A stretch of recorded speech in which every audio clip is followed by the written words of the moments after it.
നമ്മോടൊപ്പം പൊങ്കാല വിശേഷങ്ങൾ പങ്കുവയ്ക്കാൻ ശോഭ കരുതലേച്ചയാണുള്ളത്. നമുക്ക് വിശേഷങ്ങൾ ചോദിച്ചറിയാം. എങ്ങനെയുണ്ട് experience?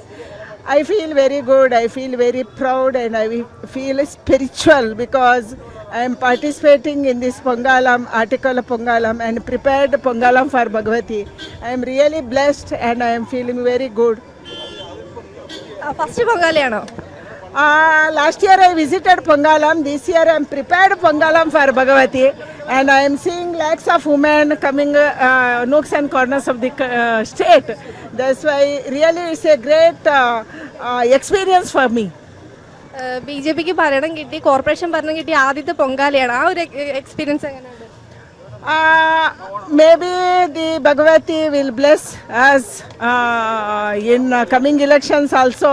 Thiruvananthapuram Mahanagara Palika we got, but they have to do good. They have to work hard for the development of the Thiruvananthapuram. കേരളത്തിലെ ജനങ്ങളോട് എന്താണ്, മലയാളികളോട് എന്താണ് പറയാനുള്ളത്?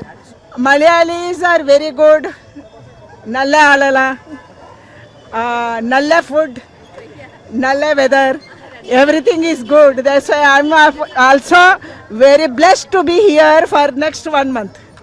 സാർ, ഈ പൊങ്കാല BJPക്ക് സ്പെഷ്യലാണ്, സാറിന് സ്പെഷ്യലാണ്. BJP കോർപ്പറേഷൻ ഭരണം പിടിച്ചിട്ടുള്ള ആദ്യ പൊങ്കാലയാണ്. അപ്പം അതിനെക്കുറിച്ച് എന്താണ് പറയാനുള്ളത്? ഈ ലക്ഷക്കണക്കിന് വരുന്ന നമ്മുടെ അമ്മമാരും സഹോദരിമാരും വന്നു ചേരുന്ന ആറ്റുകാൽ ദേവിയുടെ ഈ പൊങ്കാല മഹോത്സവം BJP തിരുവനന്തപുരം നഗരസഭ അധികാരത്തിൽ വന്നതിന് ശേഷം വളരെ ഭംഗിയായിട്ട് നടത്താൻ സാധിച്ചു എന്നുള്ള ഒരു ചാരിതാർത്ഥ്യം BJPക്കും അതോടൊപ്പം തന്നെ നഗരസഭയ്ക്കുമുണ്ട്. ഏറ്റവും കുറ്റമറ്റ രീതിയിൽ നടത്തണമെന്ന് ഞങ്ങൾക്ക് നിർബന്ധമുണ്ടായിരുന്നു.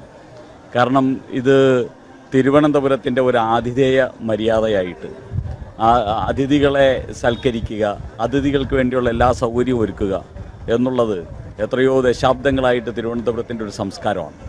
ആ സംസ്കാരത്തിന് ജനങ്ങളെല്ലാം മനസ്സാലെ അവരുടെ വീടുകൾ തുറന്നു കൊടുക്കുന്നു, അവരുടെ കോമ്പൗണ്ടുകൾ തുറന്നു കൊടുക്കുന്നു, വൃത്തിയാക്കിയിടുന്നു. ആരാണ് അവരുടെ വീട്ടിനകത്ത് വന്ന് പൊങ്കാല ഇടുന്നത്, ഇരിക്കുന്നത് എന്നൊന്നും അറിയുന്നില്ല. എല്ലാവരും ആറ്റുകാലമ്മയുടെ ഭക്തരാണ്. അങ്ങനെയുള്ളൊരു വലിയ നമുക്ക് എല്ലാവർക്കും മാതൃകാപരമായിട്ടുള്ള ഒരു സംസ്കാരം, മാനവികതയ്ക്ക് മാതൃകാപരമായിട്ടുള്ളൊരു സംസ്കാരമാണ് ആറ്റുകാലമ്മയുടെ പൊങ്കാല ദിവസം ഈ തിരുവനന്തപുരത്ത് കാണുന്നത്. അതിനനുസരിച്ച് തിരുവനന്തപുരം നഗരസഭയ്ക്ക് നിൽക്കാൻ സാധിച്ചു. കുറ്റമറ്റ രീതിയിലുള്ള ശുചീകരണ പ്രവർത്തികൾ ചെയ്തു. പൊങ്കാലയ്ക്ക് മുന്നോടിയായിട്ടുള്ള വികസന പ്രവർത്തനങ്ങൾ എല്ലാം നന്നായിട്ട് ചെയ്യാൻ സാധിച്ചു.